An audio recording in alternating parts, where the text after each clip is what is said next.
तो आ गए आप।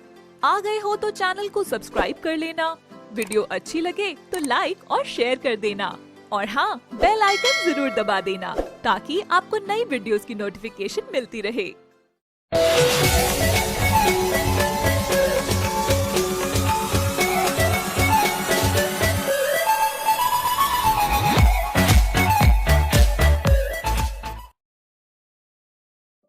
ये कहानी है फरीदाबाद की, जहाँ 3 बहनें रहती थीं, जिनका नाम रीता, नीता और सीता था। रीता सबसे बड़ी और सीता सबसे छोटी लड़की थी।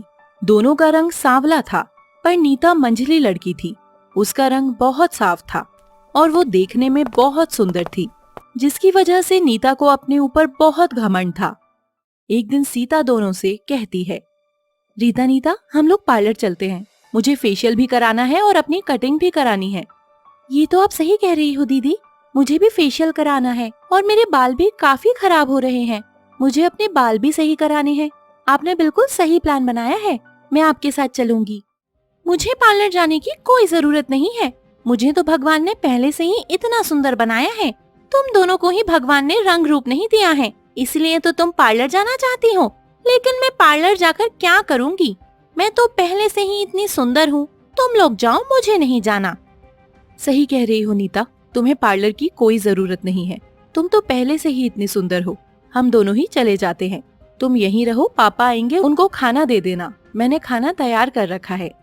नीता को जब ये बात पता चलती है कि घर रहकर उसे काम करना पड़ेगा, तो वो कहती है, नहीं नहीं, मैं भी पार्लर चलूंगी। मुझे भी अपनी थ्रेडिंग करवानी है और कुछ जरूरी काम भी करवाने हैं, इसीलिए मैं पार्लर चलूंगी। पापा का खाना हम बनाकर चलते हैं, मैं अकेले घर पर नहीं रहूंगी। और तीनों पार्लर चली जाती हैं। वो फेशियल कराती हैं, अपने बाल बनवाती हैं और तीनों बहुत सुंदर लगती हैं। लेकिन नीता पहले से सुंदर थी, तो वो और भी ज्यादा सुंदर दिखने लगती है। अपनी बेटियों को इतना सुंदर देख उनके पापा के मन में ख्याल आता है, मेरी बेटियां अब जवान हो गई हैं, मुझे इनके लिए लड़का देखना चाहिए। तो वो पंडित जी के पास जाते हैं और उनसे कहते हैं, पंडित जी, मेरी तीनों बेटियां जवान हो गई है और मैं तीनों की शादी करना चाहता हूँ। इसीलिए आप 3 अच्छे अच्छे रिश्ते मुझे बताइए। मैं तीनों के हाथ पीले करना चाहता हूँ और अपनी जिम्मेदारी से मुक्त होना चाहता हूँ।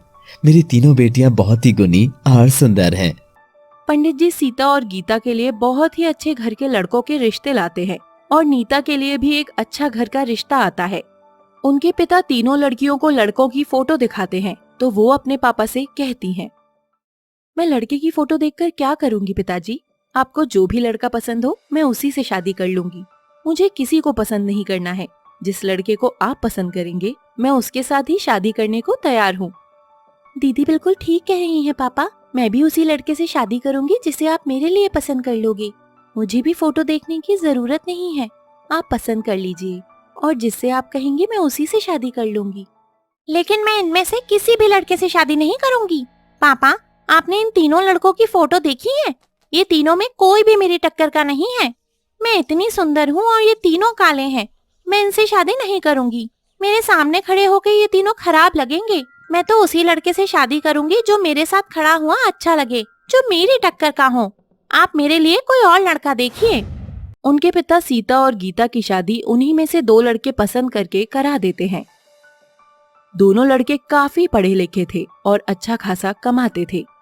लेकिन नीता के लिए पंडित जी दूसरा लड़का बताते हैं, जो देखने में बहुत सुंदर था और बहुत बड़े घर का भी था। वो नीता को देखकर तुरंत पसंद कर लेता है और उससे शादी कर लेता है। जैसे ही शादी होती है, नीता अपनी बहनों से कहती है, तुम दोनों पागल हो जो पापा के कहने से ही तुरंत लड़कों के लिए हाँ कर दी। तुम्हें और भी अच्छे लड़के मिल सकते थे, पर कम से कम एक बार लड़कों को देख तो लेती। जैसा पापा ने दिखाया, तुमने शादी कर ली। देखा, मैंने मना कर दिया, इसलिए पापा ने मेरे लिए और भी अच्छा लड़का देखा। वो बिल्कुल मेरी टक्कर का है, देखने में इतना सुंदर है और इतने बड़े घर का है। अब मैं तुम दोनों से ज्यादा खुश रहूंगी। भगवान ने मुझे सब कुछ दिया है, मुझे किसी चीज की कमी नहीं है। रंग रूप भी तुमसे अच्छा दिया है और मुझे पति भी तुम दोनों से अच्छा ही मिला है। हाँ बहन, तू सही कह रही है।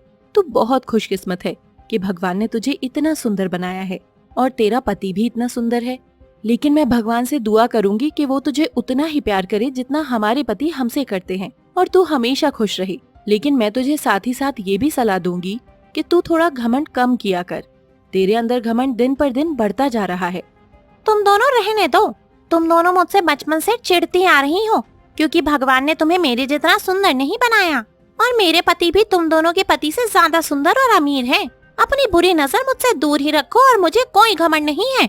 जब मुझे भगवान ने सुंदर बनाया है तो मैं क्या करूं? दीदी, ये तो घमंडी होती जा रही है और बात बात पर अपने सुंदर होने की बात करती है। हमें पता है आप हमसे ज्यादा सुंदर हैं। हमें जैसा भगवान ने बनाया हमने वैसा एक्सेप्ट किया है, लेकिन इसमें बार बार आप हमें नीचा क्यों दिखाती हैं? और रही जीजू की बात, वो आपकी किस्मत में है, जैसे हमारे पति हमारी किस्मत में थे।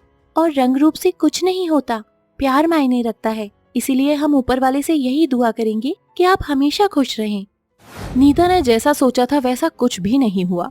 उसका पति उससे ज्यादा सुंदर था और अमीर भी था, तो वो नीता की कद्र नहीं करता था। हमेशा उसे उल्टा सीधा बोलता था और ना ही उससे ज्यादा प्यार करता था। उधर गीता और सीता के पति उन दोनों से बहुत प्यार करते थे। दोनों की कद्र होती थी और आपस में वो बहुत खुश रहते थे। दिन प्रतिदिन नीता की हालत बुरी होती जा रही थी, क्योंकि उसे लगता था कि उसकी सुंदरता को देखकर उसका पति उसे पलकों पर बिठाएगा, लेकिन ऐसा नहीं था। उसका पति उसको जरा भी प्यार नहीं करता था।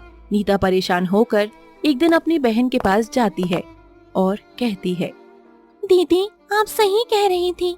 शायद मेरे में ज्यादा ही घमंड आ गया था और जिसकी वजह से मैंने एक सुंदर लड़के की चाह रखी, लेकिन वो लड़का मुझे जरा भी प्यार नहीं करता।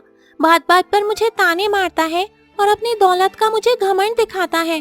मेरी जरा भी कदर नहीं करता। मुझे समझ नहीं आ रहा मैं क्या करूं। हमने तुझे पहले ही कहा था कि अपने ऊपर इतना घमंड मत कर। ऊपर वाला सब देखता है। देखा, तूने सुंदर पति के चक्कर में आकर क्या कर दिया। अपने रंग रूप में इतना घमंड में चूर हो गई कि तुझे कुछ भी दिखाई नहीं दे रहा था। पिताजी ने इतने अच्छे अच्छे लड़कों के रिश्ते लाए थे, लेकिन तुझे तो एक सुंदर लड़के की चाह थी जो तेरे साथ खड़ा होकर अच्छा लगे।